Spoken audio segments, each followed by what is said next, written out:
Hello, hello, hello, and welcome to the Bada program. I am one of your hosts, Dave, and over here at the bottom of the screen is my good pal who's recently been exfoliated and not heat Mm-hmm. treated, Chris. Not heat treated. Chris, how are Hey! you? What's going on, man? Just got back from physical therapy, which my first time ever going to physical therapy was this little bout, and I would say it's not at all what I expected, but no, it's exactly what I expected. Okay. Um, how was your weekend? What were you just dropping the ball on that one? I mean, what's there to say? You just completely shifted over to me real quick, especially when I was Yeah, about to yeah, yeah. check something else. You just like, Okay, oh yeah, so I stretched out for a bit, and then they threw me on a bike. that's And like you said, I didn't get an offer of heat nor ice. okay. Well, So you want your money back, and you deserve it because they didn't do it what the whole point of physical therapy is, to yeah, give you some form of relief. I was hoping for some massage, some whatever, and no. Well, Do 10 squats. if you You're want a good. massage, you're in the wrong place. You know what I mean? You got to hit one of those little joints in the strip mall where they always understand the assignment. If you know what I mean. Reflexology. You think they take copay? Do you think they take your insurance? All right. That might be the only place to take my insurance. maybe enough about that. So we are here doing our live stream for the third week, and everybody, I Yeah. hope you're tuning in. And if you ever want to reach out, you can always let us know what's on your mind. badabinshow@gmail.com. And actually on the screen right Hmm. now is the handy dandy info that you can use to in fact reach out to us. Now, leading off the show, Chris, I want to talk about father and son moments bonding, how important it is to find common ground with the offspring that you have thrown onto this mud ball we call the earth. Hmm. Hmm. My son, despite being my son, doesn't like comics. Oh, clutch my pearls. I think a lot of sons are that way. Well, what, just Sons of rebellious? that vintage. No, just not into comics. Oh, okay. I didn't know if We you. talked a little bit about that before. Yeah, but I mean, maybe it was. I would think of it more as, all right, my dad loves cars. He's this macho jerk with a funny looking Mhm. mustache. I can't be into cars either. That's lame, dude. There But you go. That's comics, also possible. comics are Sure. like the coolest thing on the face of the earth. How can any child not like comics? You know what I mean? Hmm. But unfortunately, like you just mentioned, the vintage, this day and age, my kid likes superhero movies. Hmm. So okay, well, that's something that maybe we can kind of relate over. And even more recently, Marvel has released a show called X-Men 97, which is Hmm. animated. Now, Hmm. this is a little weird for me, a little strange, because when the original X-Men cartoons came out, I want to say in 1992 or so, Ish, yeah. ish, I was a little too old for that stuff. All right, I was already enjoying the spoils of being a teenager. You know, Hmm. who had Hmm. time for cartoons? Come on now, we had gotta woo the ladies, get into some Hmm. trouble if you know what I mean. And you'd moved on to Power Rangers by then. Yeah, no. Um, so anywho's, I really have zero nostalgia for that era Hmm. or any kind of animation of the sort from that time. Sure. Now, my kid, as I just established, does not like comic books, but we have truly enjoyed sitting down together every Wednesday, which is kind of a shame because it's streaming and we should be able to binge and watch things whenever we want. But society has just destroyed that. Hmm. And here we are, you know, digging this time that we spend together every week watching an X-Men cartoon. Isn't that Hmm. bizarre? Isn't that. Well, You froze up there on you me go. for a You froze second. up on me. Hopefully we didn't freeze up on YouTube Live and we just like looked weird just staring into the We just camera. stared at each other and said, "Hey, hello, hello." All right. Well, repeat your answer to me. Make this make sense to me, Oh, please. oh, kids like cartoons. Kids like most things on the Disney app. Mm. Okay. Doesn't have because I mean, well, let's get to the point here. Um, about comics and other media. Oh, all right. You know, Let's get that out of the way. comics as Sure. cartoons, comics as because that's where we're heading to, right? I think, Or was there more you wanted to go into? well, before we lagged, my Mhm, intention was to, yes, kind of get mhm, this out of the way because you are world famous, world mhm, renowned for your disdain for mhm, superhero cinema, to the point where you mhm. haven't seen many of the options out there. So why don't we dig No, into your psyche a little bit and sure. try to understand why you just loathe this medium so much? Um, it's a weird thing because I don't consider myself a gatekeeper, but I know that's a word that's bandied about a lot now to talk Sure. about Yeah. fans of our vintage. Um, for me, it's like what you like. Don't like what you don't like. The thing with comics and adaptations, be they animated, be they big screen, be they video games, be they whatever, it's a it's a one-way street for comic fans. Like I mean, we can go back to like the first big Marvel movie, which was Blade, right? Yep. Blade came out, and like we all kind of did like the rah rah, like, hey, what we like is legitimate now.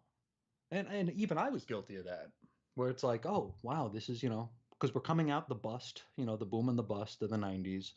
Comics were back in the niche, and then all of a sudden it's like, oh, well, that's the biggest movie in the country. It's a comic book movie. How cool is that? Right. At the same time, let's use Blade. Blade comes out, makes millions of dollars. Or I don't know how much it made overall, but it made a ton of money relative to the time. A couple months later, Marvel launches a Blade ongoing series that probably sold 15 copies. Yeah. I follow you. You know, I'm not a fan of the one-way street because you can go to anybody who saw a comic book movie and be like, "Hey, do you read comics?" And they'd be like, "No," and it's like, "Oh, okay." But you come to me, a guy with 40,000 comic books downstairs, and you say, "Hey, did you see the new Batman movie?" And I say, "No." You go, "Why not?" Okay. But you're a Right. comic guy. Yeah. I could give a shit. They don't. They're different things to me. Yeah. It's not a two-way Um, street, is what you're saying. Like, okay, so you would yeah. think the movies would bring people to comics, but rather, what it Mm-hmm. is the comics and more the source material just being plundered to make the Mm-hmm. movies, and it's not driving anybody to the comic book store No, to it invest might in even in, be, in that industry. the industry is so upside down that it's probably dissuading people, Mm-hmm. because if you went and you saw whatever movie, where there were like 6,000 Spider-Verse movies that came out in the past 5 years, if you went to see one of those, Mm-hmm. then you went to the comic book store and you're like, hey, I want to read this comic. What would the poor person behind the counter even say? Yeah. Where would they point you to? They would be clueless as to what to refer you to get you to come back again, because the industry doesn't care about the books anymore. It's all about sourcing these movies. Um, and I went into like gatekeeping, but I feel like we've been here forever, and like we don't necessarily have sweat equity in the fandom and or whatever, but we do have wedgie equity. Okay, Like swirly equity, is that we what you're were trying to say? we were mocked, we were beaten up, Mm-hmm. we were put down for our entire school experience for liking this stuff. And now the people who did it are buying Punisher t-shirts and standing in line to see Spider-Verse Part 45. Okay. That bothers me. All right.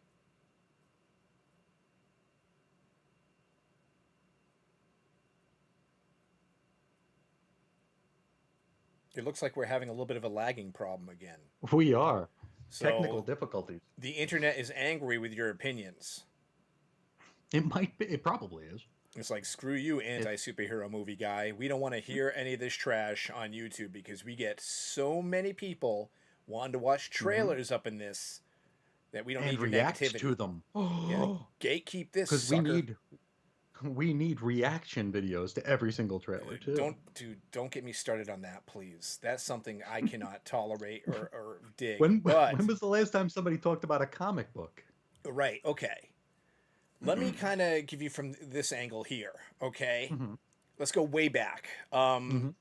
You actually first you had mentioned Blade and how amazing it was. Like, hey man, finally a comic adaptation on screen. They put some money behind it. Yeah, we're It's legit cool. now.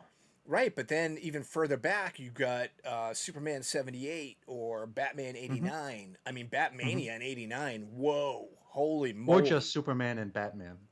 Okay, you're right. Yeah. Before that, you had serials, you had some TV series, The Sure. Incredible Hulk, Wonder Woman, the Batman Hmm. 66, all that. So, Hmm. them comics rather expanding into other media predates us by God knows how long. For sure. So does this mean that you won't tolerate Superman 78 or Batman 89? I've seen them, but I Mm. mean, let's talk about Batman again Okay, for please. now. Something that really impressed me about DC is Mm. that in Batman, the Joker got a name, Jack Napier. Right? They didn't pick that up in the comics. They understood that the comics and the movies were different things. Mm-hmm. Meanwhile, the uh, the Sony or whoever people throw, they give Spider-Man organic webs and they put the X-Men in bondage gear. Yeah. Sure enough, the next month, Spider-Man has organic webs and the X-Men are in black leather. Mm-hmm. There's no separation there. I think DC did it better. I think DC did it with a bit more of a reverence for the source material and not wanting to corrupt it with. I mean, these movies are. I mean, how many Marvel movies have there been now? Like, without hyperbole, there's got to be 50, like, of these like big budget Marvel movies. There's a Each ton. one, each one is a blip. Uh-huh. Each one is. I mean, we can look at Superman from '78, and it's like, oh, that's a seminal piece of cinema. Mm-hmm. Same with Batman. I couldn't tell you how many Spider-Man movies there are, or Iron Man movies, or Thor movies. And I mean, Iron Man couldn't sell 5 copies. Thor couldn't sell three in the comic shops. And yet we're just like losing our stuff over these movies. Well, now, I mean, Batman and Superman has exploded just as much as Marvel movies have. Well, yeah, I don't even I'm a Um, denier of the DC cinematic whatever the hell. but they were a big deal, as you just mentioned when they came out. Superman 78, Hmm. you'll believe a man can fly. You know what I mean? That was Sure. massive. Batman 89, everybody had that taste of the camp in their mouths from the Hmm. Batman 66 series. Even though Sure. I'd argue Tim Burton still is pretty campy, but Oh yeah. I understand what you're getting at from that. It was still deviating, or at Yeah, least and I Batman mean from what we'd they known before, and Superman was his like sure. real big screen debut and what have you. Yeah, and I mean and they even changed the origin in Batman where the Joker killed the Waynes, Hmm. and it's like they didn't change that in the comics though. Yeah, They right. they But when still kept a reverence for it. okay, I understand that, but in Marvel's case, when you're talking about the organic web shooters, which was just Hmm. weird, I did not. I'm saying this more to play devil's advocate than anything else because Sure. I didn't care for it, or the leather Me suits, either. black leather, and Yeah. X Men. I think it was because what we mentioned before about fans walking into a comic shop, maybe having interest in the books after seeing the movies and not Hmm. recognizing what they saw on screen, and they wanted to keep, making money. So like, well, let's kind Hmm. of, borrow now from the Well, movies. I get You know, synergy and all, but yeah. Thank you. Better word. but Appreciate it. but uh, but what else did they do to get people to come to comic stores? Hmm. You wouldn't know. It's like we're it's like we're burying treasure, you know, in the middle of a park. It's like where do you even start to dig? Yeah. It's like, oh well, there's organic webs 12 feet underground over there. Okay. Oh, cool. But then you get there and it's like, wait, I thought he was a teenager. I didn't see him get bit by the spider. Mm-hmm. Why is the Green Goblin not have a metal mask? Why is he married? I mean, you pick one thing to change. Okay. It's half pregnant, you know? Yeah. And these are my opinions. Of course, if you like the movies, like what you like. if you hate me for not liking the movies or not seeing the movies, that's cool too. It's just I don't know. Yeah. Well, I hate you. That's why it's lagging. I've been doing it on It's purpose. true. That's yeah. I'm being silenced. There you go. But I mean, speaking to bringing people in the comic book store, you would think the superhero movie existing within itself would be enough. You know what I mean? That you wouldn't You would have hope. to borrow elements from one or the other to try to lure people in to read comics. Hmm. Even though I'll never forget being in a comic book store one time and the Flash TV series, the more recent Hmm. one from the sub CW came out. Hmm. Not the one from the '90s. That was pretty cool. Sure. God, how freaky was that? Oof. It lagged the moment I said it. How weird What'd you was that? say? I can't tell you now. It's a secret. Hopefully this doesn't No. happen for the whole show. I'm gonna go crazy here. I don't know what's going on. Hmm. Um, yeah. Anyway, the Flash comic, or the Flash TV Hmm. series rather. I'm in the store and a kid walks in. He wants the Flash. Store owner's like, sure, we got a bunch of Flash here. We got flashback issues over there. What do you You think? want And the Jay kid's, Garrick? You want Barry Allen? there you go. Kid Flash, you want Wally West? What do you want? And the kid's like, no, where's the guy from the TV show? How come he's not on any of the covers? And he's like, no, that's not. No, these are the Flash Hmm. comics. These aren't based on the TV show. The TV show is based on this. That kid just Yep. whoop, walked right out, didn't Out the buy a door. damn thing. He Out the was all door. set, you know? Yeah. I also think that you kind of have to.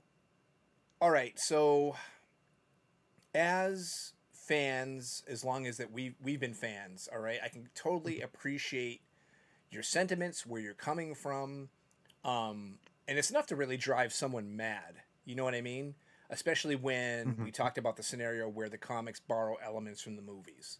Sure. Because if it ain't broke, don't fix it. Stop trying to pander Hmm. to a different audience when we're here the whole time. We've been spending our Well, yeah. money this many years. Don't ignore Sure. us.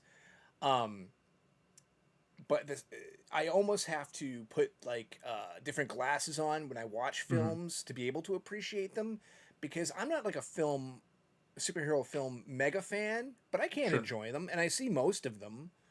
I see the large majority of them, not always in the theaters, but I'll watch them whatever when they come on streaming. Hmm. And yeah, for the most part, I enjoy them. I can specifically bring up Preacher on that Hmm. was on AMC. I'm sorry, I have like a little fruit fly in here or something. It seems to be wanting to attack my beard. It's the Maybe I season. have maybe I have some rinds in here or something. So if I start Hmm. smacking myself, it's not me self-loathing. It's a You're little not pesky. flagellated, self-flagellating. Yeah. No, no. So Preacher, again, if it ain't broke, don't fix it. I tried watching the first episode of Preacher. I didn't know what the hell I was thinking. Completely changed everything around within the first 5 minutes, and I went, nope, Hmm. ain't doing it. Turned it off.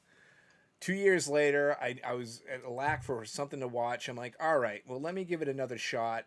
And again, separate myself Hmm. from what I hold so dear, that I love so Hmm. much, and just see if I can appreciate it on its own merits. And to be quite Hmm. honest with you, I did. I really did. I Hmm. liked it for what it was, even though it wasn't that. And I could see Hmm. where you would say to me, Dave, then why the hell did you even call it Preacher? Yeah. Or watch something else.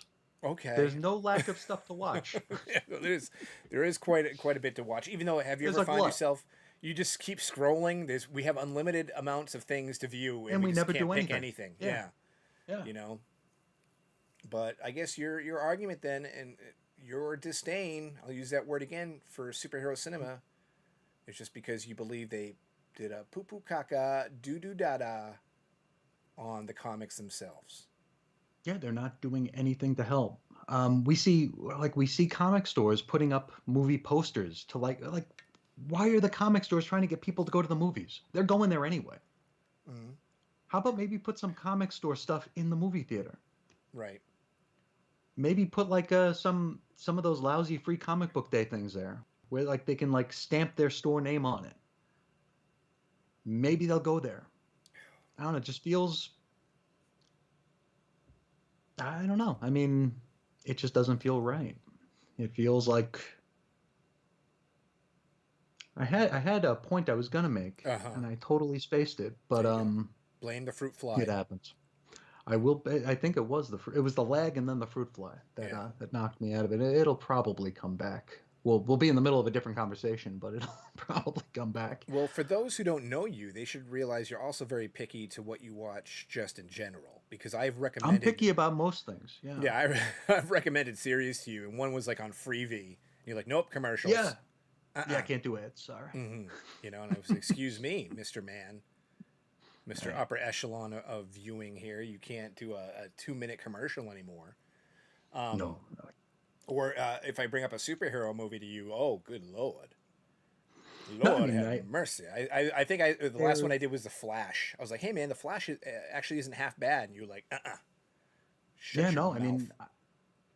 mean, if I want the Flash, I've got boxes full of the.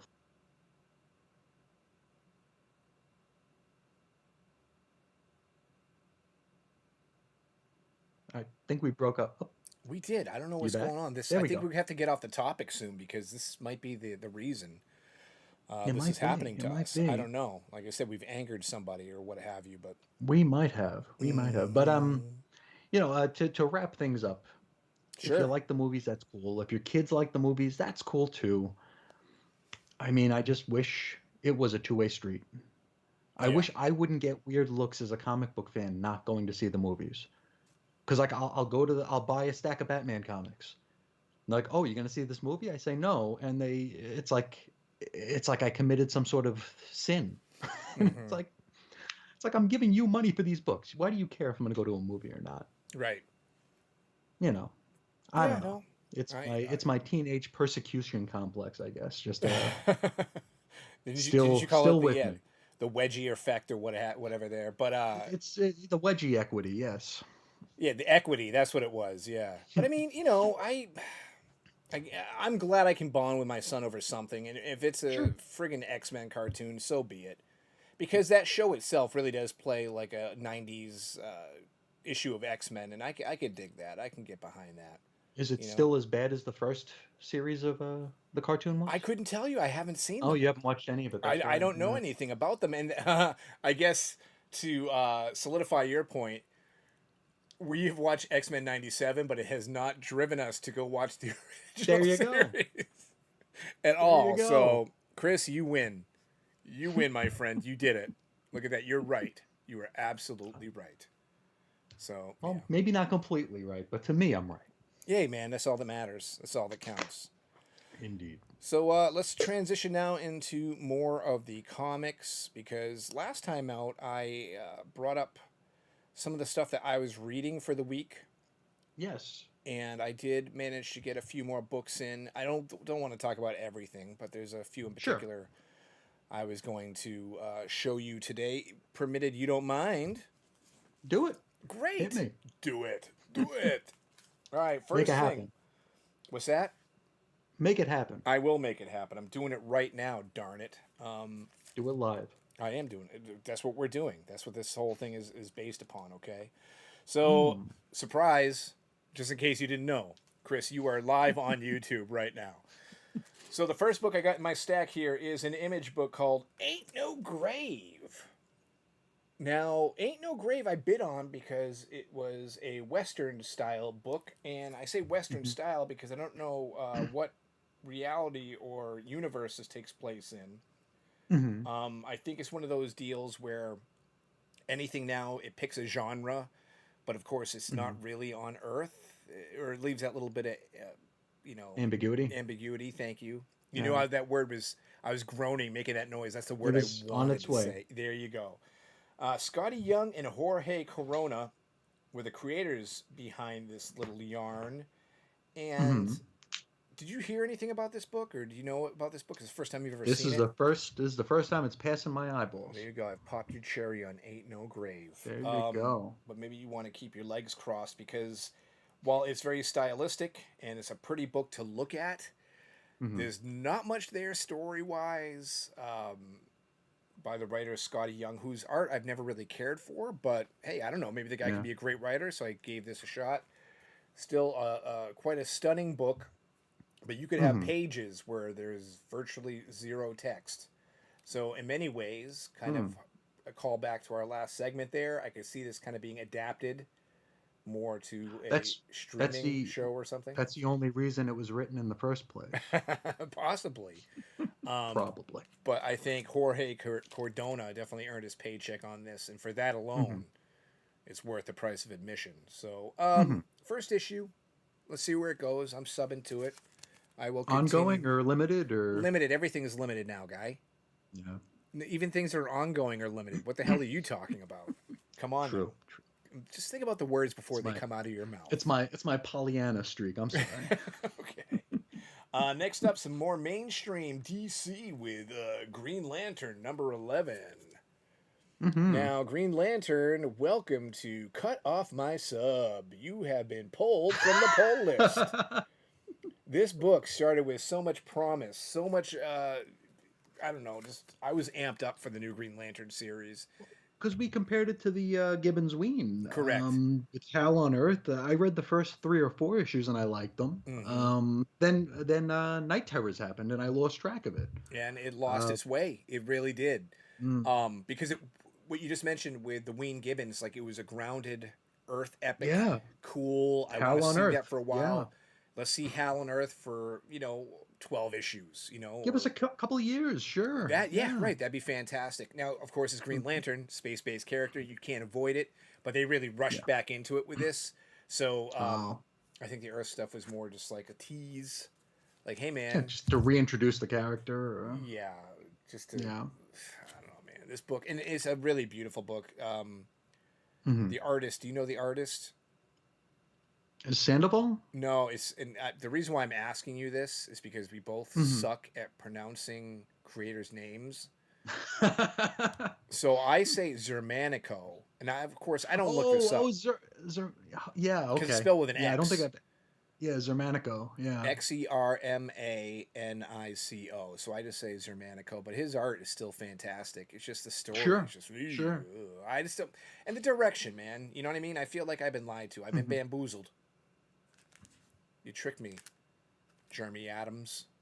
Hmm. So They yeah, fooled you. and now I'm not. I won't be fooled again. Cut, Hmm. cut, snip, snip. See you Yeah. later. Fool you again. You won't be fooled again. Well, man, I'll tell you another quick aside here was when this book Hmm. was first announced. It's got a format I really don't care for. When you pay the extra dollar for a backup Oh, for the story, backup. Yeah.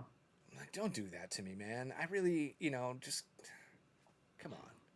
Because But it was one of your favorite creators there. no, it was Philip Kennedy Johnson had the first One of your backup. favorites. He's terrible. The I'm last time sorry, we went to guys. Arby's, you were talking all about him. Bring up Arby's one more time.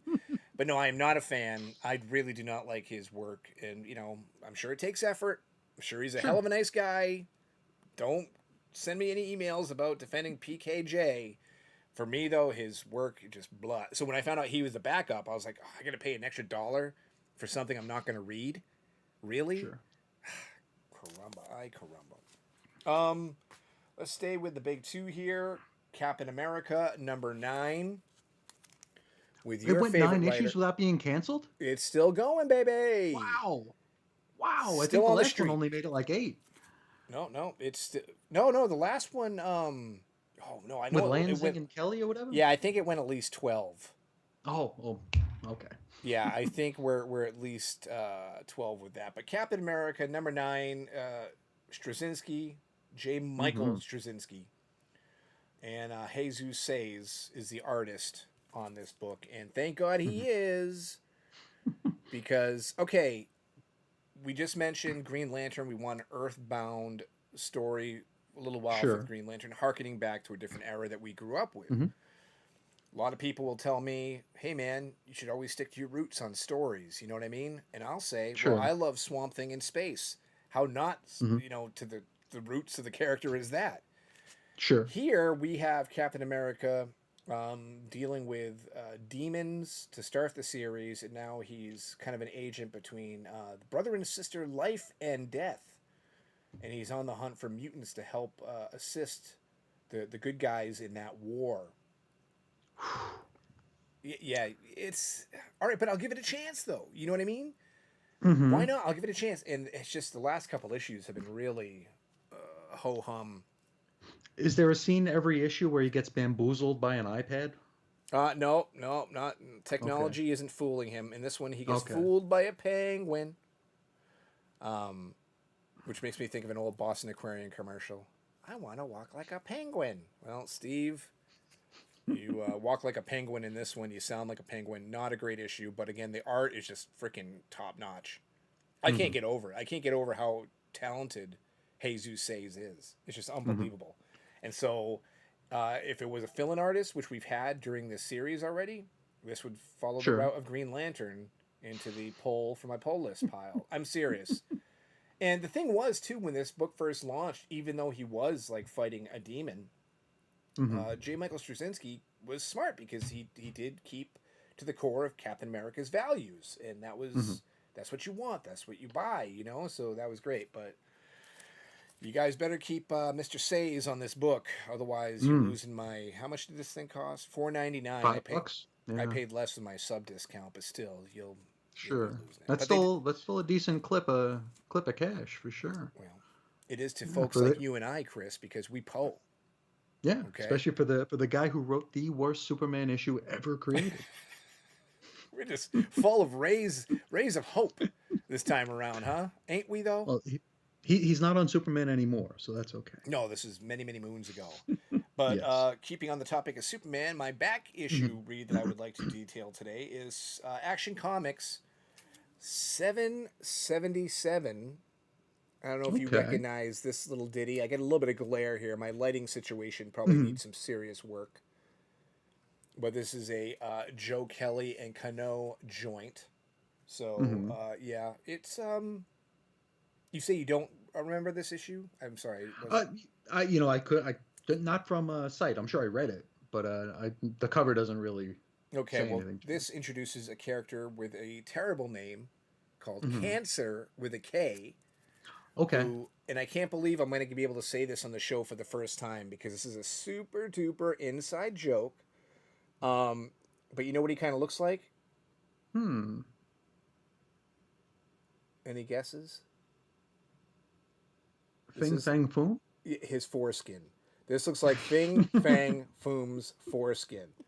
But I will, I will just say the design of the character is actually pretty cool. It's just the whole Mhm. naming of Cancer with a K. We're cutting edge.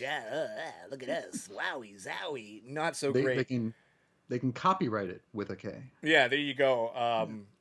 Who the hell would want to copyright the word cancer? But anyway, the issue itself isn't half bad. It's not Joe Kelly's finest hour, but Sure. man, you definitely get your money's worth out of this issue, and I actually I enjoyed it. It's setting up a Yeah. bigger narrative here with the Is that mystery villain behind the scenes, and despite it being this old, because this is it was leading to our worlds at war?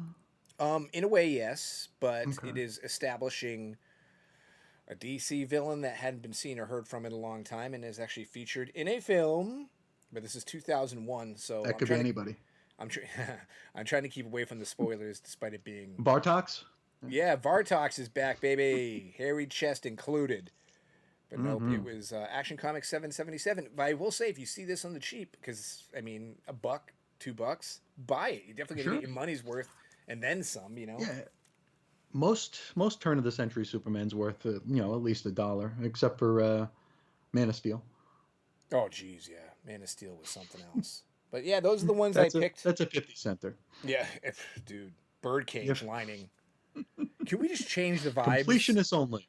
We need to change the Huh? vibes around here because we have just been a couple of negative Nellies up in Well, here. I No, have, I and it's have. been I a just rough. told you that Green Lantern is a piece of garbage, and Captain America, if it didn't have But the you stuck artist to with it for save as it. long as you did. Mm, You stuck with it for a while, well, and you read it. You're not like me, where I just buy it and put it in a box like an okay, idiot.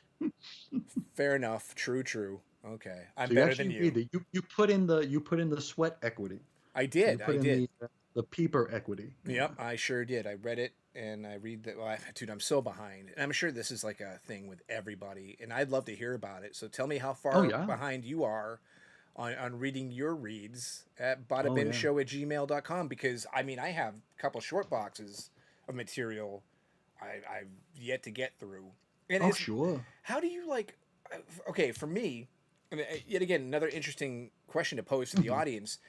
If you're that far behind, how are you picking what you want to read?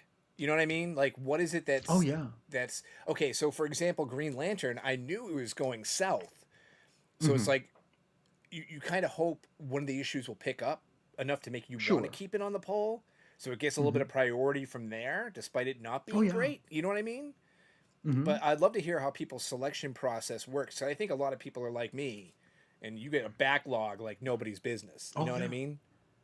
Yeah, because like it'll hit like I remember like as a teen and into my 20s, like I had my Mm-hmm. stack every week where it's like you put your priority reads on top, or maybe you had a priority read at the very bottom that you were like couldn't wait to get to, but you were, you were doing a little bit of a pre-Mac principle there where you're going to get through the other stuff and then you have the really, really good one at the end, or Yep. at least the one you're looking forward to.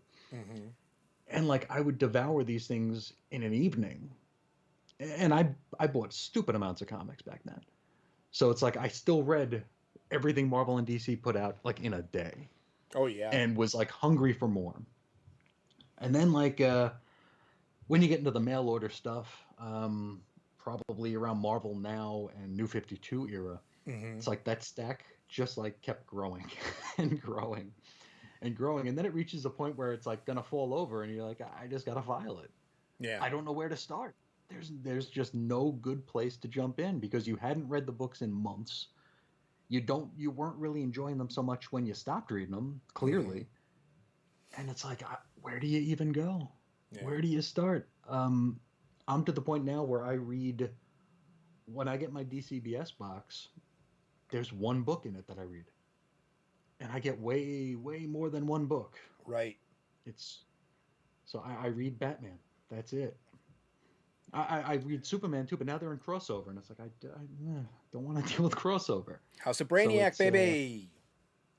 I read the one Brainiac story that exists. I don't need to read it again. Hey man, come on now. You need to get as much Lobo into your diet as you can.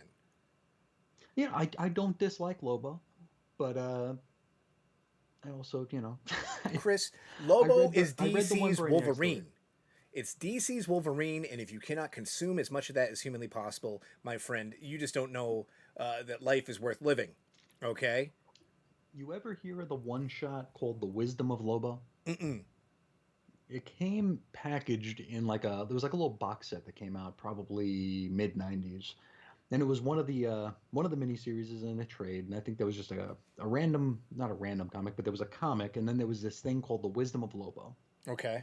And I've been looking for it for a very long time because I don't need the box set. I just want the one little silly thing. And like I said, it's The Wisdom of Lobo. You open it, and it's like 25 blank pages because Lobo is stupid. Uh huh. I always thought that would be a fun comic to discuss on the blog. Like actually like play it straight like it's a full review Mm-hmm. and just like take pictures of these blank pages and put them on there. Thought it'd be interesting. Yeah. But Nobody's heard of this thing. I've no, asked every comic shop I went to, and they're like, "Nah, I never heard of it." It's you, on, various places, but you stumped me, man. I'm like, yeah, wait, that's what? that's my one piece of Lobo trivia. There you go. All right, and and I I, just I got and I got his first appearance for 50 cents okay. Good for in you. Omega Men Oh, number three. Mega Man, So yeah. And I just shouted mhm. about making sure you're down with Lobo because he's DC's Wolverine, and I could care less about Lobo. I have no interest in Lobo whatsoever. But I remember when we were kids, anti-heroes Mhm. were all the rage. So Oh yeah. there you go, baby.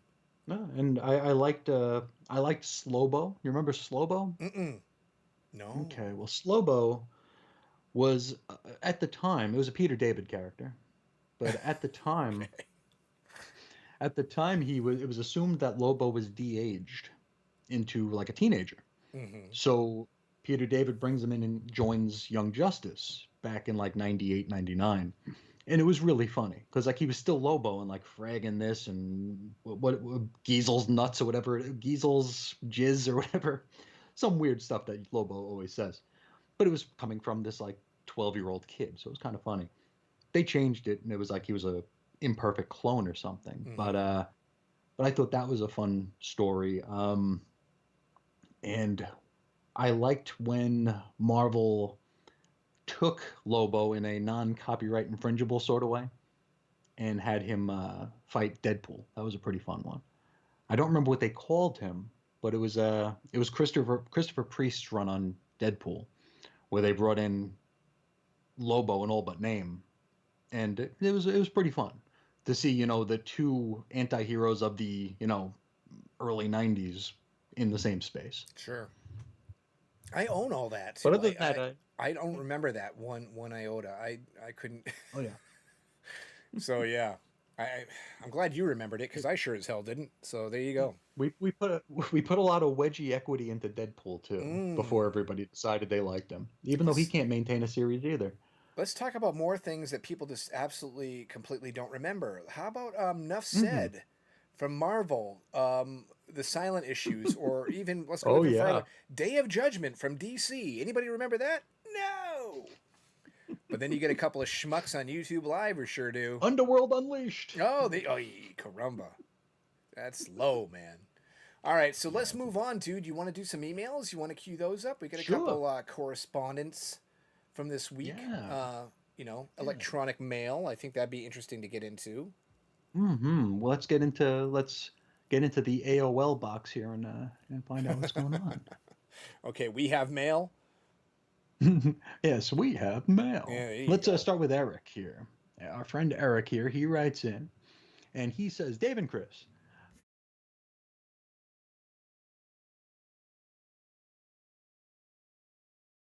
ones mattered. Oh, are we back? You did too. Hmm. Until we hit record. Until now. they they just don't want us to get into the weeds of continuity. We don't want to. That's too scary. So Eric says, I wanted to say thank you for answering my question about DC continuity on the show. And of course, that's referring to our trying to dissect the crises and what's in canon, what's not. He says, I know it's not an easy question, but you did help me find the answer I was looking for. I really like the era after Crisis on Infinite Earths to Zero Hour because things followed a continuity. I like the other eras as well, but during this era, almost everything worked together. You could read Detective and Batman, and there would be subplots flowing between both books, unlike current day. I like the continuity, and even with the different crisis event origin changes in the New 52 and Rebirth. I always tried to track the continuity, but you guys made me see what I didn't want to admit, that the continuity is gone at this stage, and headcanon is all we have left. You cannot map out continuity today as you could back in the 80s and 90s. And it's true. I mean, we talked about that a long time Right. last time out, and it's one of those sad but true things. It's weird. Being the age we are, like if you were a DC kid, I mean, even if you were a Marvel kid, you heard about how convoluted X-Men continuity was. It's like, oh, who could even start reading X-Men? It's Yeah. so insane. Intimidating. If Yeah. you're a Marvel, yeah, exactly. Intimidating is a great word for it. If you're a Marvel kid, it's like, ooh, Legion? Urgh, I don't understand Legion. Yeah. Legion's insane. But compared to now, those are like 101 courses. Mm-hmm. I mean, they had continuity. I mean, the Legions was weird because of the whole pocket dimension thing post crisis, but it was still something you could follow. It was still something you could. And I mean, we're going to get into this in a little bit, but it's still stuff you could fit on a trading card. Right. You Yeah. know, Yeah. Yeah. you could get the greatest hits on a trading card. Now, boy, you go to the wiki and it's like you have to first stop at a disambiguation page to try to find out what you're doing, Mm-hmm. and then you can go even deeper and it's like, okay, well, we need to disambiguate this. So like you're going down these like tree charts, and it's insanity nowadays. Back then, some of it was crazy, but you can follow it. Yeah. Right. um Agreed. now into what we just teased here. A topic I had for the show is about trading cards back in the 90s. I used to collect Marvel, X-Men, Spider-Man, DC, etc. trading cards. You'd get a checklist so you knew if you had all the cards. Sometimes the cards would have a 9 grid picture or less grids. Then I found out, I believe in Wizard Magazine, that if you went to Walmart or Target, there was, for an example, a gold foil version of some of the cards. Back in the day, I didn't have a Walmart or Target in my area, so it would have been impossible for me to collect these cards. And Eric comes from my neck of the woods, and I can confirm no Walmarts, no Target back then. He says, and being a completionist, it totally screwed me up because I felt like I was missing cards. I never went out of my way for these cards. Years later, I would find these cards in collectible store showcases. I never bought any though. One time in the 90s, I was told by a comic shop that the Spider Man packs had the Spider Man Venom hologram card in one of the packs. I was like, how do you definitely know that? And I never got an answer. But I got the pack with the hologram card all the same. What's your guys' experience with trading cards? Did either of you ever go to the store after the store specific rare cards listed in Wizard Magazine?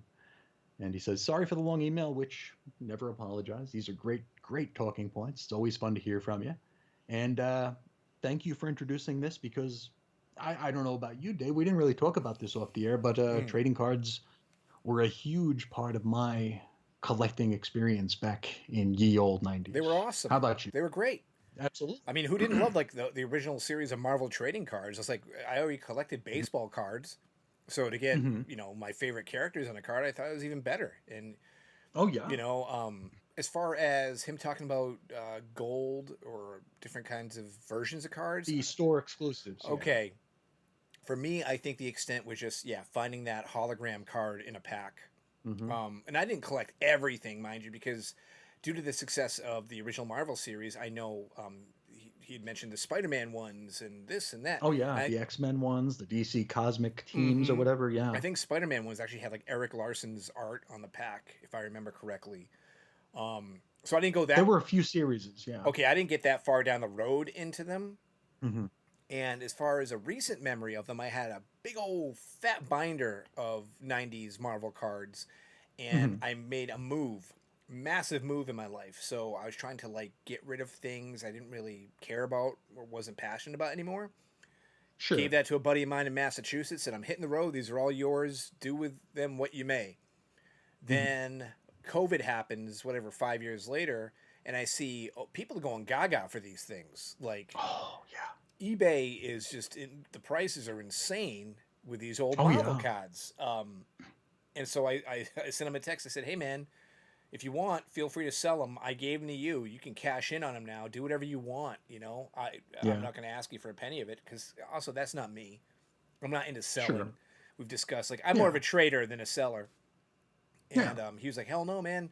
And I wasn't quite 100% sure if it's because he was lazy or he didn't have the cards anymore, but he had zero interest on popping on eBay and selling them. And unfortunately for him, if he didn't strike when the iron was hot, they're back to being a Yeah. couple cents. Commons. Yeah. Yeah, that's it. Yeah. Commons. You're right. You nailed it. So, yeah, at the time, huge, fun, Mm-hmm. cool, great thing to collect. Now I don't Oh, own yeah. any of them, even though I do find it Mm-hmm. interesting that McFarlane, which I am a big collector of, if you can kind of see behind me, Mm-hmm. I got a lot of figs and stuff. They include Sure. a trading card with every action figure. I don't think anybody gives a damn about. And you're like, what am I supposed to do with this now? Yeah, exactly. It's true. So, It's true. They're very strange. what about you, man? Let's talk I about your trading oh, card journey. my first trading cards were Marvel Series 3. Mm-hmm.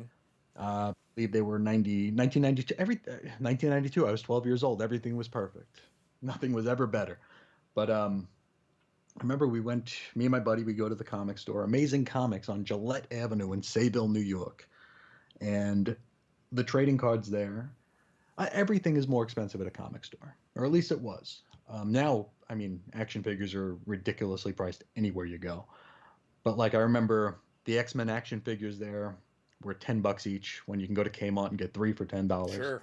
Um, and that's even when they had the figures because I don't know if you remember this, the PVC figures. Do you remember the PVC figures of the late 80s? With zero They were like the articulation. no articulation. They were basically just like molds. Like you couldn't do anything with them and they were on like usually on a little stand so they could stay standing. Mm-hmm. All you could do was put them on a shelf. But those things were ridiculously expensive. And then of course trading cards. I mean, even back in 1992, they were more than the price of a comic book. You know, we were paying $1.25 for a comic. The cards were probably $2 for a Uh-huh. pack. But if you go to the drugstore across the street, they're 60 cents a pack. So that's what we would do. And I remember we went to the drugstore first, and we picked up a bunch of packs of cards. And we went to the comic store, and he saw us with them. And he's like, "This is the same dude who gave." He said the Rob Liefeld. This is the Rob Liefeld guy. I told that story before. I'm kind of uninitiated for people here, but there was a comic store I went to, and he he priced up all the Liefeld stuff. And when we asked him why, he said, "Because it's Rob Liefeld, man," and kind of stuck with us. Yeah, But that's a keeper. we yeah, we came with the cards, and he's like, "Well, you know, you don't go to Kmart for cards, and you don't come here for a lamp," is what he said.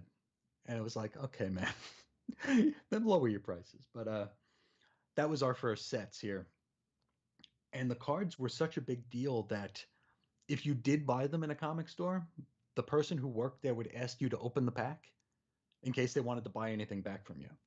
Have you ever had that Oh, experience? that's rough. I have not, but that's like a red flag, man. Like for real. You know what'd be funny is if you open the pack, you pull out a cool card, they go, "Oh yeah, by the way, that's $10 now."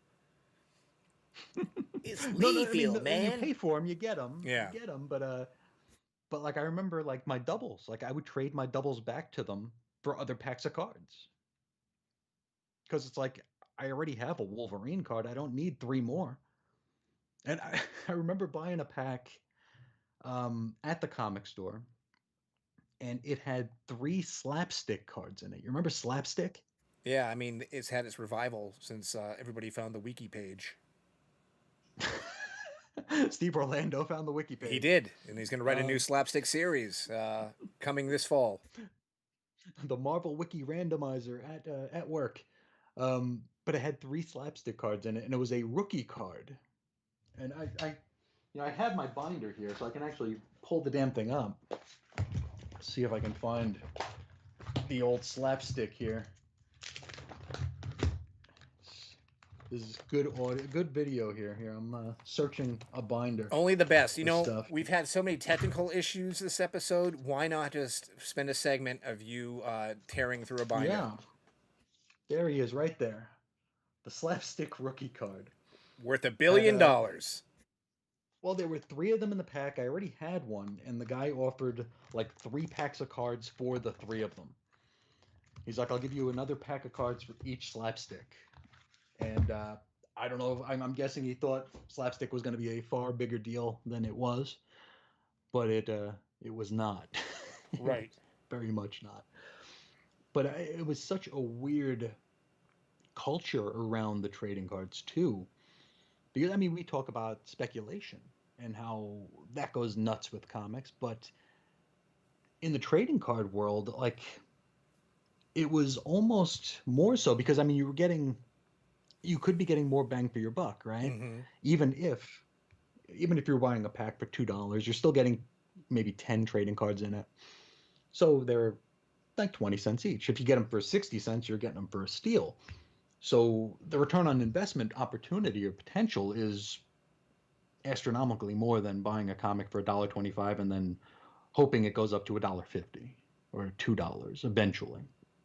So the culture around the cards was really interesting in that we had like playground theories about the trading cards where like one guy had the uncle who worked for Nintendo, right? Sure. You've Yeah. heard like that cliche thing. Of course.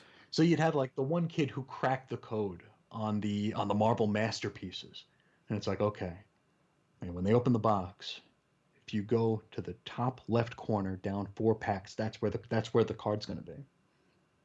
To the point where like this got so big that the stores would open the boxes, mix up the packs just in case these rumors were true, Right. just to throw people off their game. Yeah. Or they'd be behind glass. So when you asked for a pack, they would pick one for you and hand it to you. Mm-hmm. It became so insane because you needed that War Machine hologram card. You needed the Wolverine foil card. You needed the Joker Chromium card. just insanity. I didn't collect like And it that. was oh, really? No, no, I wasn't into the cards. Like I enjoyed the cards. I loved having the cards, but I wasn't like, yeah, shuffling the deck, so to speak, trying to Oh find, yeah. oh, this pack might have this in it or whatever. You know, it wasn't. It The wasn't like, slapstick rookie yeah, card. exactly. Which I would trade it for a lamp. I would have went to A Kmart lamp. and went up to Hmm. anybody. Can I trade this for a lamp, please? And they would have taken you on it. Yeah, maybe, but no, I wasn't like that for me. So to hear you say this Hmm. is the first thing that pops into my head was when you were talking about the price Hmm. differential between a comic and the cards. Well, the Yeah. aftermarket on it really is how if a comic is worth $10, you're like, it's my comic, man. It's Oh $100. yeah. I'm not going to trade it. It's part of my collection. I need it. You know what I I don't mean? have doubles of it. Yeah. Even then, it's like, yeah, but the cards, you're like, potentially selling They're it would more have been ephemeral. a foreign concept to you at that time because it was this coveted Sure. piece of cardboard you now had Yeah. in your hands. You know? But if they were doubles, all bets are off. Yeah. They can go wherever. True, true. Very true.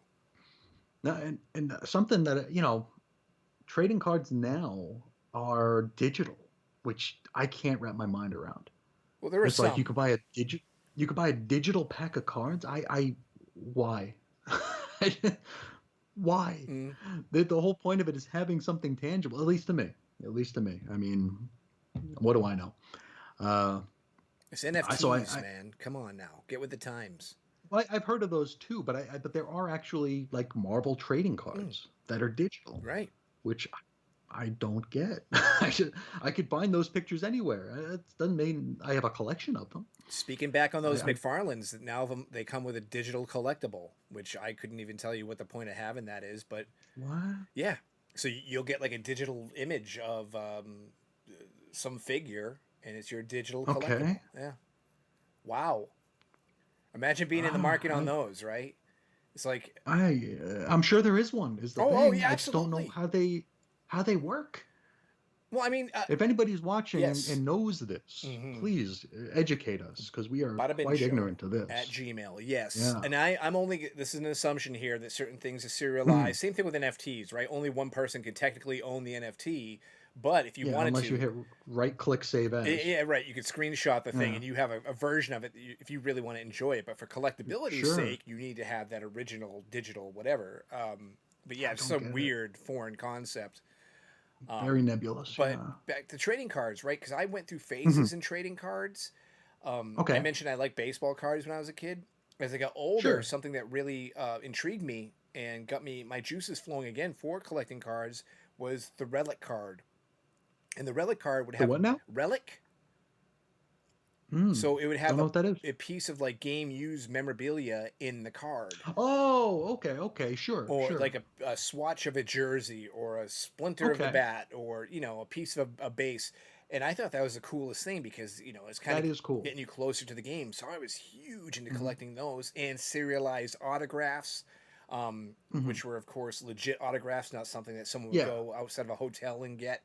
Those were a Hmm. big part of my collecting too. And even more recently, some movies, TV shows, they have relic cards too. I behind me here. I'm not going to turn around and grab it because I Hmm. will knock everything over.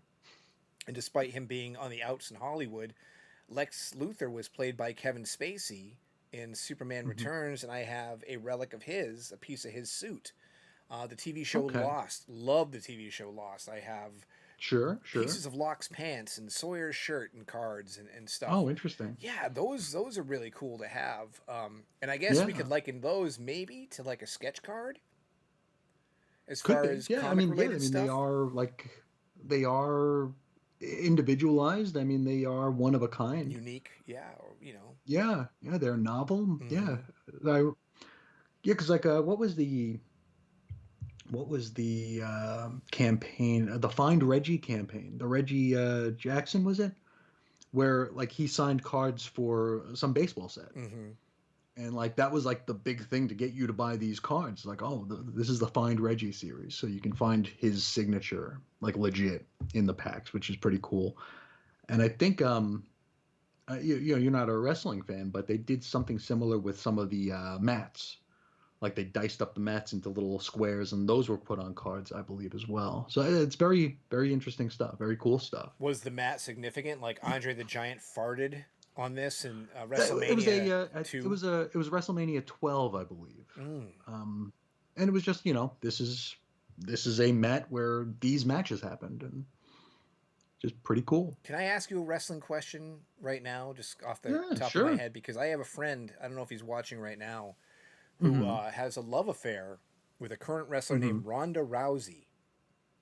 Okay. And I don't want to sound like some kind of weird sexist weirdo, but I don't find Hmm. her the least bit attractive. But man, he would leave his wife. He would leave the country. Hell, he'd go to Mars for a night with Ronda Rousey. No, not Ronda Hmm. Rousey. Ripley. Ripley. I'm sorry, Ripley. Did I get Oh, that right? Rhea Ripley. Rhea Yes. Ripley. See, I Hmm. don't even know my wrestlers. He's probably, if he's watching right now, he's Hmm. probably slamming the keyboard like, no, no, you got it wrong. Damn you, you fool. Rhea Ripley. Thank you. Good thing my mind Hmm. corrected, or otherwise I had the wrong thing. Rhea Ripley. Right. Hmm. Yes. What do you Hmm. think? I think she's very talented. Okay. Do you find her Yeah, attractive? she's no. Okay. There we go. How about Ronda Uh, Rousey? Since I said her name four she times she incorrect. seems wildly unpleasant. Okay. Wonderful. Back on the trading cards now, folks. Since I just completely blundered that one up, the episode of technical difficulties continues. Yes. Do you remember Mm. Fleer Flares? Clear? Oh, Fleer. Fleer cards. Yeah, of FL. course. Yeah. Fleer Flares though. No, tell Do me you about remember the the Fleer Flares. Oof. Oh, Now baby. this was my exit Mm. from trading card collecting. Okay, you're out. I yeah, I made it through the regular, boilerplate Marvel cards, all the spin-offs, the Spider-Mans, the X-Men's, the Punishers, the Wolverines, into DC, Marvel masterpieces. Then Marvel bought Fleer, or Fleer bought. Marvel was very, very weird back then. Sure, of All the course. corporate raiders were in there Yeah, trying to expand the portfolio before they let it sink. right. Um, Fleer Flares were cards that were probably like a quarter-inch thick, like super thick for a trading card. And they came in packs that were like made out of like real like chipboard cardboard, like real firm packs. Like they were works of art themselves, these packs. Okay. And I remember, because standard trading cards you get like 8 to 12 for a couple bucks. These were $6 for 6 cards. So you're paying a buck a card Mm-hmm. for this ridiculously, well, I guess wasteful pack, but just like a gorgeous thick pack. These cards were thick, and it was way, way, way too expensive for me. I think those started coming out in like '95 or so. But I was wondering if you were familiar with them, because they were when the worm turned, for my little group of friends, where we were just like, okay, no more cards, we're Hmm. done. No, I mean, I enjoyed ripping some wax, but I don't remember that Hmm. specific set. No. Yeah, I don't know if because I have just my Marvel. Oop, I kicked my desk. There you go. Knock I that only sucker have the over. Marvel ones with me. Just don't sit Yeah. on it. No, don't sit on this one. Trying to think if I have. Yeah, I have my random binder here where I have like the uncut cards that would like come in Wizard. Mm-hmm. Still have all those. See, that's another thing Um, in relation to Eric's email. I didn't really ever mhm, remember reading anything about trading cards in Wizard either, or using it as some kind of sort of tracking device. So I mm. don't have that Oh yeah, because connection. they had the price guides for the cards, so like you knew what were the commons. It was like every card was 10 cents except if it was Cable, Wolverine, or the Punisher, Yeah. Venom, and Carnage maybe. Uh huh. Here's another weird set, Marvel Metal. I think I remember the They were Marvel they Metal were ones. they were Yes. all they. Let's see, do I have any of the flares here? Find them. Oh, Find here's them. some. You're on God, on point now. You put the pressure on yourself. I am. Here's another thing that annoyed us about cards when they went to this size. Okay. Yeah. No Do you remember good. when they went to this I size was where not you'd have collecting then, but that's annoying. the binder page, you have like the nine grid here, and then you have the 6 grid here, which sucks because then you have to buy these new pages. Um, yeah, I don't have any of the flares here. They must be in a different binder. That's too bad. But I shifted from collecting those to another addiction. Do you ever get into the trading card games? Never. Nope. Never. Mm-mm. Me either. Me either. I remember like an issue of Wizard came with like three Magic cards, and yeah, in high school there was always that table in the back of the lunchroom that would play Magic. Oh, it was huge. Yeah, yeah. Yeah, I remember. I wasn't in school at the time, but I was at parties and like, hey Mm, man, we're all hanging out. We're doing things we're not supposed to be doing here, and you got a few people playing Magic at the coffee table. What's yeah. going on? You It was know? like the next day, like D&D kind of waned for a bit, and then Magic came up, and There then you go. Right. the superhero world did something similar with a game called Overpower, Mm-hmm. which I have the cringiest collection box of here, where this is my Marvel Overpower collection. I hear them rattling around Uh, in there. You got to be careful, man. they Those are are. Yeah, you can see here the inside. I okay. even kept the starter deck boxes here. Wow. Have it's pathetic, isn't it? Um, But you just said you I weren't have into the trading card games, and you just I showed didn't me. play it. Never played it. Okay. Never played it. Like So you weren't into them like that, but you were still into them. You were more I still you collected collect them them. Yeah, yeah, because I mean I collect books I don't read, so I collect cards I don't play. yeah. And like there's one here Yeah. with my chicken scratch all over it. If I don't know if you can see it there, my chicken scratch all over it. I was trying to keep track of things. Hmm. Thought I was the coolest kid on the planet. Yeah, sure. And Well, those things and now, I mean, the Magic, the card games, they went digital, a lot of them. But Magic in particular, there's a guy I work with. He still collects Magic cards. I think he even flips them because he's a dirty son of a bitch. But I mean those are very flippable my for kid, sure. he's like you, The where Pokemon cards. you just took the words out of my mouth. Yeah. My son loves Pokemon, and Hmm. if you ask him about the Pokemon game, he's I don't know. And I have a friend of mine, the same one It's who a likes Rhea collecting. Ripley, who's like, yeah, it's actually kind of a fun game. His name is Beto, Hmm. and my son's like, no, no, no, I just like the cards, man. You know. Yep. So Yeah, and yeah. the streams crossed here in Overpower with Wizard. So you have the web-headed Wizard card, which is an Oh, overpowered card from for Wizard number overpower. one, was that what that was? Let me. Well, it's the cover of Wizard one, There we yeah, but go. it's Show that again. Yeah, let's see yeah, that up close yeah, and personal. yeah. Yeah. And speaking of Wizard, Wizard would throw in like weird hologram cards in every issue, or maybe just some non-hologram cards like Madman here. Oh, But fancy schmancy. Ginchi.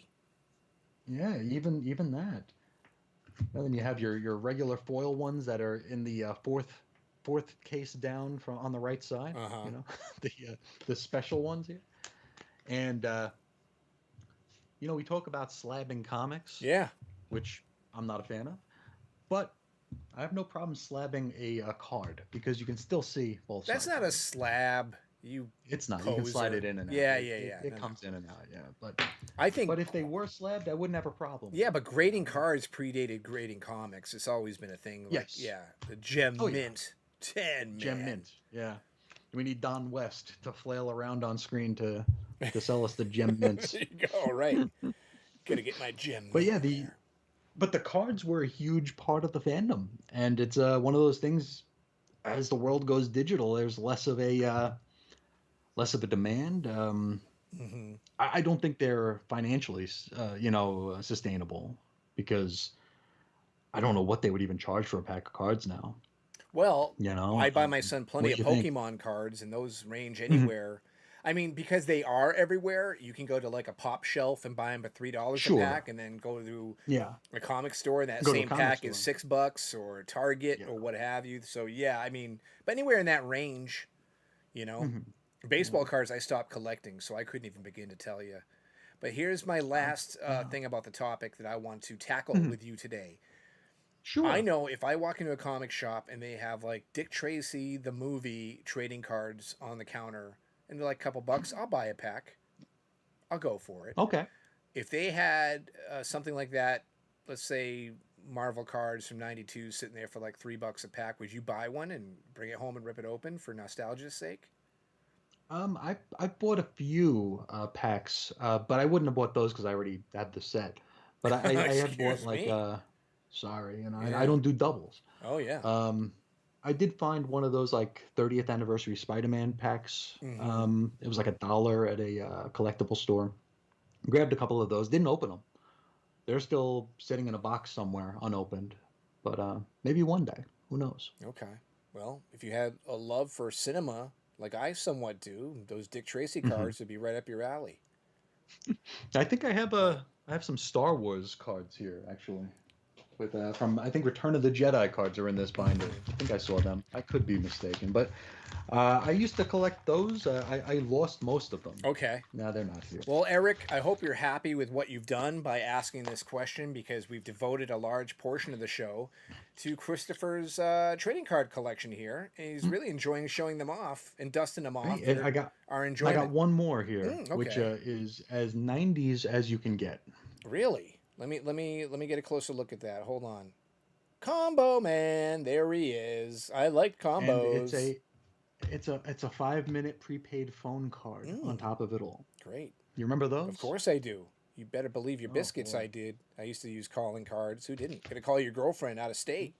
You need a calling card, man. Mm-hmm. There you go.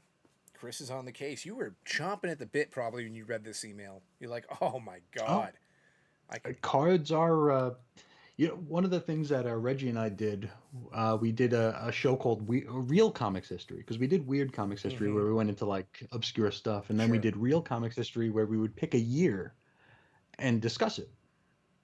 So the first year we picked was 1992 because it's my favorite, and we got to talk about those trading cards. We got to talk about Death of Superman, the X-Men crossover, Image launching. It was Mm-hmm. a pretty A big lot going year. on. Sure. A lot going on. It's a far cry from what we have right now. Well, all right. So, I'm sorry. I was looking at my telephone there. So, I'm listening to Certainly. you. I'm paying attention to you. I swear to God. Back to I emails. just lost the eye contact. I don't really do much eye contact when it comes to Skyping and video conferencing, so much apologies to everyone on YouTube. I'm like, hey, I'm talking to you, but I'm looking over here. I'm looking over there. I don't know. So yeah, emails. Do we got any more emails to read? We do. And We got one from hopefully, our friend Chris okay, Yu. not about trading cards though, right?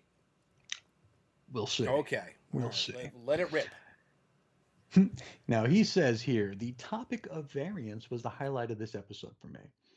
I would like to hypothesize that the reason the newsstand edition is considered the variant is because the newsstand edition had a smaller print run than the direct market edition. And I think we kind of alluded to a similar point of view on that, since the industry had more incentive to push to the direct market since those were final sales.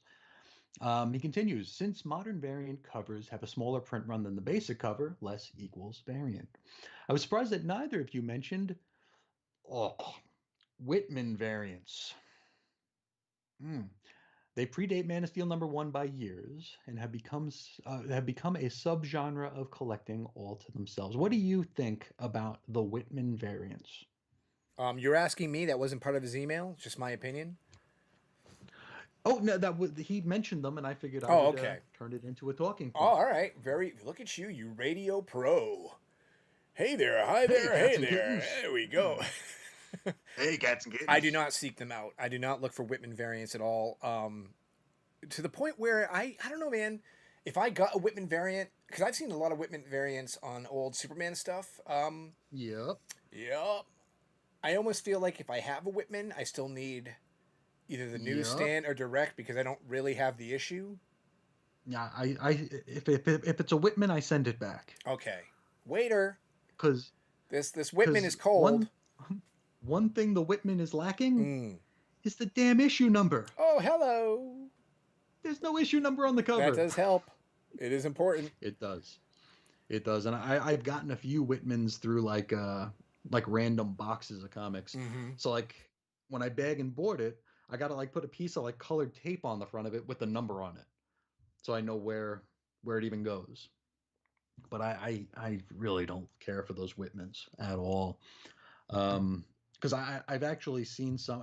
One of the main collectibles that I have is my run of Action Comics, where I'm trying to get a full run going back to as far as I possibly can. And when I see books that I'm missing show up in the bins, even if it's like a 50-cent bin and it's a Whitman, it stays. It does not come home with me. Well, I just to interject here, real quick, Sure. like Bunny. When we talked about variants last episode, Mm-hmm. I don't know if I was clear. I don't remember. My memory fails now in my old age. But when we're Mm-hmm. talking variants in general, I know we focus heavily on newsstand, direct edition, UPC. Sure. Mm-hmm. But the corner box itself, I don't know if I'd ever consider that a variant. You know what I mean? Like, Oh it's yeah. just a Whitman. So Yeah. when Chris had mentioned this predates Man of Steel #1, I'm like, does it really? I mean, I don't know. Well, I don't know. You know, it depends chronologically it does. how Sure. picky are you really willing to get on what is and what is not a variant. You know what I mean? Does that So make any would you sense? consider that just something totally different? Kind of. It's like, Okay. all right. Well, So, he says here it's it's like a subgenre all to itself. all right. Action figures. Marvel Legends used to have a comic in the figure, um, Sure. or reprint. Do not resell. Yeah, yeah, Yes. whatever. Right. Not So, for is that a resale. variant? It really, that's a great question because I've seen it listed as I such. bet. I bet. But for me, it's Yeah. not. It's just the thing that came with a comic. I mean, a comic, a Yeah. comic that A came with a figure. toy. Yeah. So, Yeah. you know, is there Yeah. And, collectability to it? Maybe there are people out there who really want to go get that. I remember before Halloween comics became mhm. more common, there used to be little mini comics, right? Captain Yes. America, For Alf. yeah. Um, those are variants. They're reprints of full size comics. Sure. I'm sure there are people who collect those things that come in cereal boxes. Mm-hmm. Mm-hmm. Because there were comics that came in cereal for. So I mean, we're really just spreading out here. What is and what is not a variant, and what is? Can we ever just say something is what it is? It is a reprint, a marketing tool. You know what I mean? A Sure. freebie, a giveaway, whatever. But Yeah. everything has to be variant, man. You know. Mm-hmm. So for me, Yeah. is I a Whitman mean, technically a variant, or is it just I don't know a freaking Whitman? I don't its own know. thing. Yeah, Yeah. I don't That's know. interesting because like I found God, I think it was like K Jewelers for Mm. some reason had variant The ad on comics. the inside. Oh no, that was the No, Mike. That was the Was it Michael's Jewelers? What was that one? right. I think it is Mark Jewelers because it was like an issue. It was the first appearance of Sauron back in like X-Men 50, 60, whatever. Mm-hmm. And like I saw it in a bin for like $1 and I'm like, what the hell is this? Because it was like it looked legit and it kind of was. But it was a different thing altogether. So Mm-hmm. like I don't know, would I count that as a variant? Um I was going through a bin just yesterday and I saw a copy of Shadow of the Bat number 25. It's one of the last parts of Night Quest. And on it, there was a sticker that said Variant Corner Box DC Universe. Yeah. And in the corner box, it said DC Universe. That was the only thing different about it. It's just so bizarre how, maybe it's not bizarre, but it's weird how that's such a subgenre of collecting unto its own, Well, where I wouldn't even. let's talk about speculators again. Those cult leaders.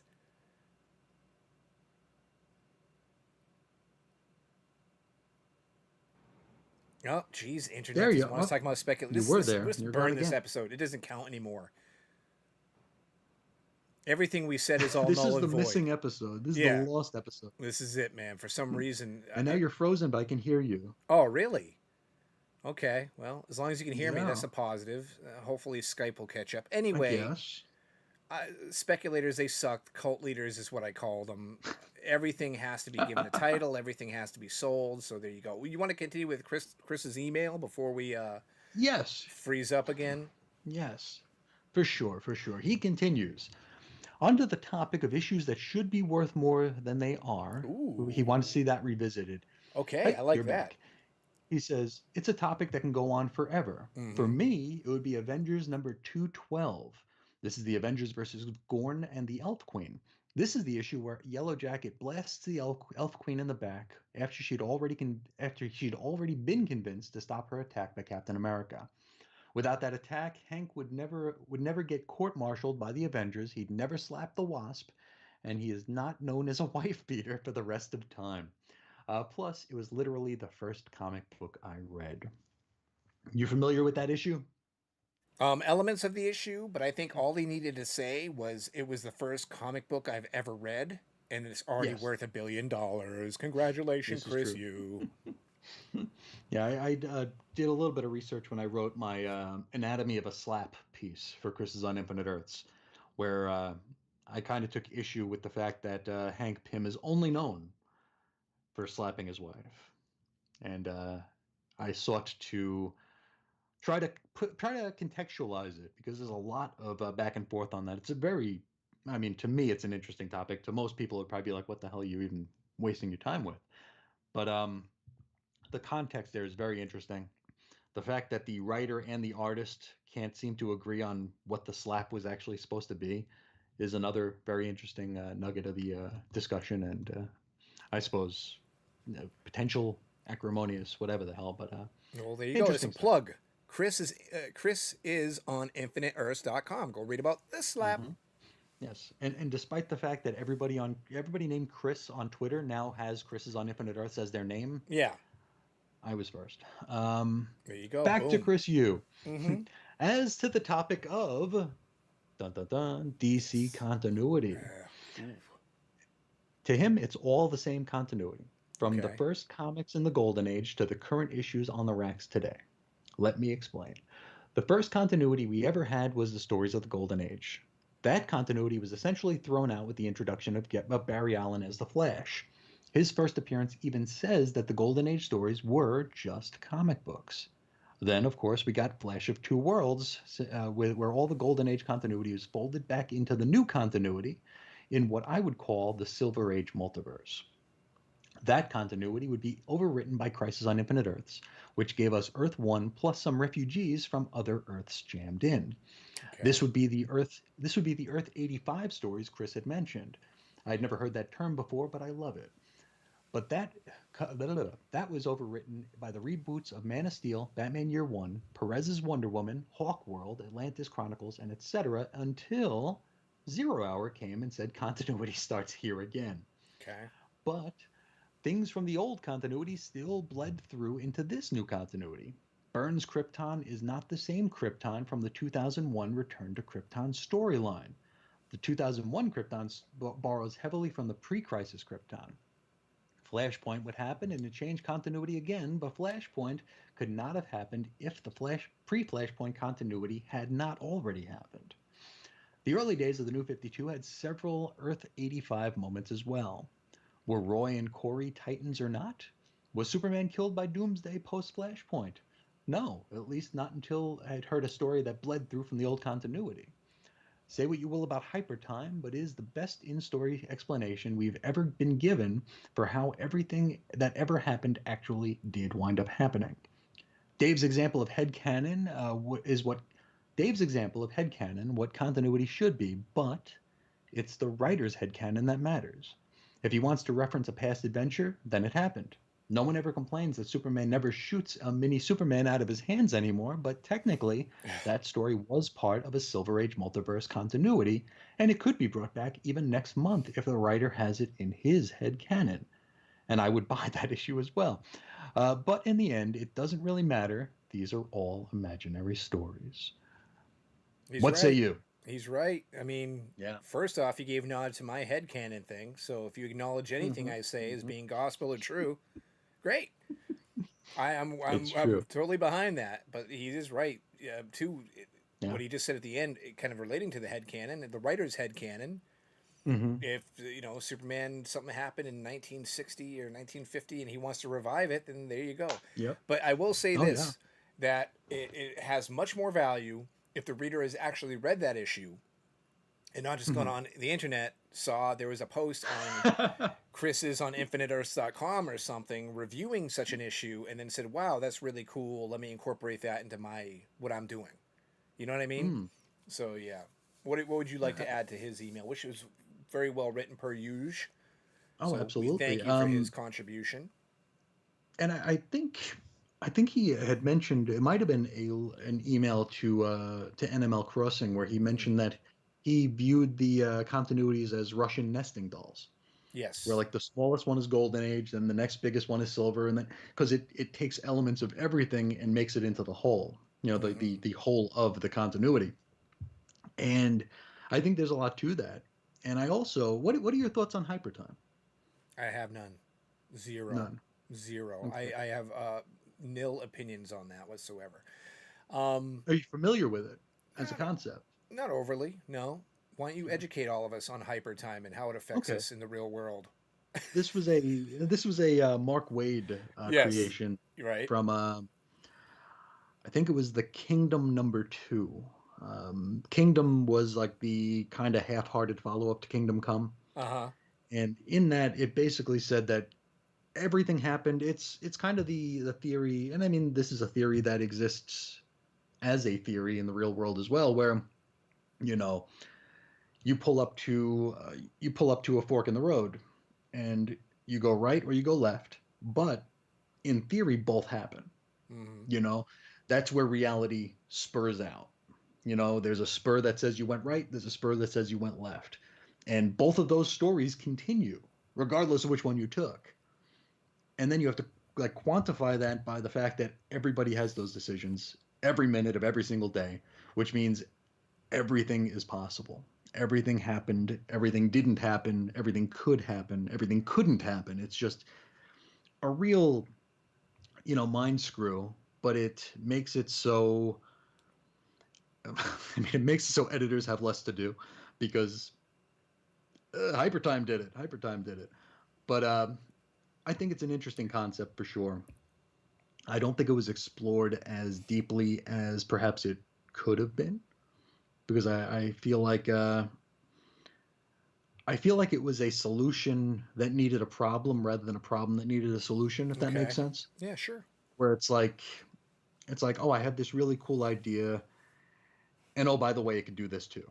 Mm-hmm. Instead of like, how do we fix all this stuff? Well, here's an idea. It's just a little bit of stumbling into a good idea.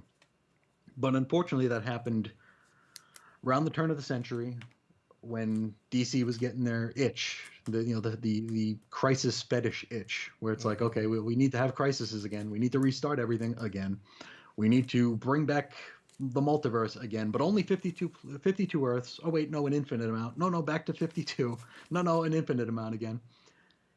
It just got insane where I think Hypertime, if used properly, could have solved a lot of those problems. You could have had Jeff Johns writing his Hal Jordan Green Lantern and his Barry Allen Flash and not, thrown Wally in the dumpster and made Kyle into Ion or whatever the hell he was for a minute. A lot of possibilities there, a lot of potential that was, as with most things in comics, was Yeah. And your not. dog hates hyper time. The dog hates Hypertime. Yep. Yeah, she That's does. true. She really does. All right. And Well. she also hates it when another dog is petted 5 miles away. She knows. She knows these things. Great. Um, let's see here. We have a little bit more from Chris Yu. He says, "I Okay. like the idea of one of you coming in with a prepared topic Hello. and springing it on the other. That was always the way conversations in the comic shop started. Having to go off the cuff is showing your knowledge and honest opinion." He has his pick for Superman artist. His is John Byrne. Okay. He Groovy. says, I never read Superman before the Man of Steel miniseries, but after that, I was a monthly Superman reader until I stopped buying comics in 2009. Byrne's Superman is my Superman. And then he says he wishes he could have watched the show live and asked if there's an official time going forward, to which, no, not yet. Mm. we're, we're doing them as we can, Yep. Yep. but we wish you were Exactly. here as well. Yeah, we are doing them as we can for now. I mean, I'd like to establish a Mhm. time in the future, but Sure, sure. with my work schedule, I work Yeah. retail, the miserable world Hmm. of retail in reality. In my hyper time story, I chose retail, not Yes. retail, whatever, later Hmm. in Hmm. life. But so my schedule is always kind of, I mean, I make my own schedule, but during the day, during the weekdays, usually best for me. I know I got Hmm. vacation coming up in a couple weeks. We're going to try to squeak in an episode at the end of that week. Hmm. Hmm. So we're kind of gonna wing it for the time being. Hmm. So I do apologize, but thankfully this is always on YouTube. So even if you're not here Hmm. live, you can tune in whenever you feel like it. But maybe not this episode since it's been.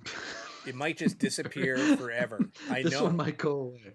You know what's funny is like I'm new to this whole live stream thing and the software. I'm Me like, too. yeah, I think I got Yeah. it, baby. I think I have it. And then for some reason, we start lagging on this one. My microphone went out for like a minute. Like it was gremlins in the system. Mm-hmm. I can't Mm-hmm. completely understand, but I do want to thank both Eric and Chris Yu for their emails. Appreciate them. Mm-hmm. Keep them coming. And if you want to contact us, I've said it a billion times already. So if only I had a nickel for every time I brought it up, Bada Bin Show at Gmail. We also have the Instagram Bada Bin Show.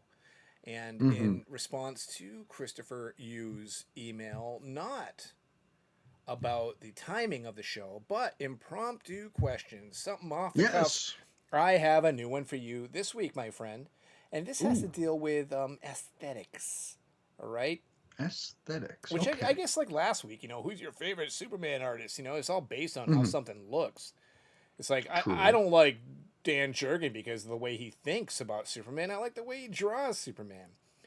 Mm-hmm. But Sin rights sometimes. Yeah. okay, right, exactly. Thank you for clarifying that. But my question for you is this: you Hit can me. only choose one, the best X logo of all time. So the best header logo on any X book. What is your choice? What are my parameters here? Is it just by just the looks, or Whatever an you era like. that I have an affinity for, or Whatever you want, any way you want to, quantify it. You get to hmm. choose. Like for you, what's the most iconic looking text logo? What's the one that's the most appealing to you? What is? Mm-hmm. Excuse me, I almost choked on my own saliva because this question is that deep and riveting. It Put is. it all together right now. Best X logo. Oh, it's just going to be the regular one. I mean, the one that started. I think it was during the, was it the Neil Adams run? No, it was, might have been before the Neil Adams run. But just the classic, on an angle X-Men Mm, logo is probably the best. Whether okay. or not it has uncanny on top of it is irrelevant. What But the slanted X logo is your choice? yes, Okay. yeah, I could tell you my least favorite is when they changed it to the movie one. I didn't ask that. Well, That wasn't part of the I know questioning. I offered it. I just offered it. Mm-hmm. I just Okay. offered it. I've got affinity for other ones. I like the Morrison quietly new X-Men logo. Thought Mm-hmm. that was pretty. I liked how it was the same upside down as right side up. That was pretty neat. Um, I mean, there's a lot of classic logos, but they all stem from not the original, but the one that we identify most with the X-Men. Mm-hmm. Just that slanted logo. How about you? You have an Simple. opinion on there? Yeah, I It's do. simple. It's easy. I do, and it's unfortunate because I was kind of assuming, we all know Hmm. how that goes, that you would in fact pick that logo because essentially that's the logo of your youth. And I thought, all Sure. right, well let me cue up that image and have it at the ready. But what if he chooses something else? What if he selects the original X Men with the like ripped With the X yeah, corners on, the pointy one or the Silver whatever. Age. Yeah. Something. Thank you. All right, more concise. So I didn't have your logo at the ready. Mhm. But I knew you were gonna kind of bounce this back on me. So I did, in fact, have my choice. So what do you think my choice would be? Because I'm not the biggest X Men fan in the world. So let's make assumptions now. Hmm. What would I Okay. choose? You got 5 seconds, or you will Um, self destruct. I'm thinking X Factor for some reason. You know what? You are a Maybe it's son the of a Peter David bitch. thing. You are a unbelievable. But the X Factor logo I like the best is not the initial one. Hmm. It's the one with the The Peter raised David. X Hmm. above it and the factor Yep. below it, and it's got like this. How would I say this? It's more like a 3D quality to it. It's Sure. actually on the It's screen like right coming now. at you. Yes, it's It's coming like coming at you, and at I you. think that logo is the finest, and it's so Hmm. simple. All right, when It you look is. at it, you They don't. used to be. If you don't look at the nuances of it, you don't realize that this was really a complex, beautiful logo. So I would definitely Oh yeah. choose X Factor all day long. And coincidentally, I've mentioned many times I'm a big Mark Russell fan. He is going to be doing the next X Factor relaunch, and I believe they are using that logo. So even more of a selling How point about that? from moi, How about that? who won't touch an X book now with a 10-foot pole unless Mark I'm gonna Russell's buy writing it it. because I have everything else with an X Factor on the logo, so and on the cover. So You are a completist. But will you read it? mm, Will you file it? it'll be filed. Okay. Not Yeah, necessarily read, but filed. Okay. highly unlikely. All right. I can't believe you guessed that. How did we haven't talked about this off air? I don't know. How do you know I me could so see well? through you. Yes. What number am I thinking of right now? 37. Nope, not even close. All right, take it all back. You're a failure. Sorry, I buddy. know. That's why I'm in Clairvoyance. therapy. Clairvoyance Yeah. isn't in the cards for you there, Kimasabi. All right, so I think that's it. All we have planned for this episode. We got to hit the road. Well, I got to Yeah. hit the road. I got things to do, people to see. Uh-oh. I'm a mover shaker, money maker. Mm-hmm. You know what I mean? Mm-hmm. It's Always on true. the go. But before we do Mm-hmm. so, I do want to thank you for taking the time to talk with me today, Chris, because I always enjoy our time together. Oh, Shooting the breeze back about at you. comics and everything else. It's always a blast, you know. And probably more importantly, the people who took the time to watch this live or in the future. Mm-hmm. Time travelers. And this one's a rough one. I'm not going to sugarcoat it. This one was rough. There was a whole lot of freezing Yeah. going on, a whole lot of stuff going on. So I Mhm. apologize for that. I will. And we started with a standoffish topic, which was probably something we should have worked ourselves up to. Yeah, we're not pros. We're just people, man. We're We're just just people. folks. But I do. I love We are people just. who just tune in and reach out and, again, keep the topics coming. I appreciate it. I love all of you. Not so Mm-hmm. much that you're going to get a Christmas card or anything like that, but internet love. Actually, that kind of Mm-hmm. sounds bad too. It does. It does. I don't know. Anything. It does. Anyway, Chris, you want to add anything before we hit zeroed? Um, I'm trying to find another way to cram an Arby's reference in, but I can't. You So, mm, ruined the good graces with that X mm. logo guess. You're just great, just stomping on everything that you succeeded with. I actually, we like I said, this has been a rough weekend Mm-hmm. for us here, and kind of went on a very innocent bender. People who listen to the NML show will know that we've been trying to sell a house since like February, and it finally finished up. Mm-hmm. Last Thursday night, everything was signed. Friday, they cut the check. Everything, we're done. Everything's cool. And so we kind of went on this weird, like, keep our mind off of things bender, where it's like I did a tour of several comic stores and ate a lot of junk food. I Great. don't eat out. I don't. I never eat out. I have a very very strict diet. Mm-hmm. But this time out, I was like, screw it. Here's where's the pizza at? Where's the stack of pancakes at? Let me go eat. And we passed by an Arby's, and I was like, it's been years since I had Arby's, but I didn't go in. I was wondering I if you didn't were go trying in. to sneak in a Twinkie defense before the end of the show.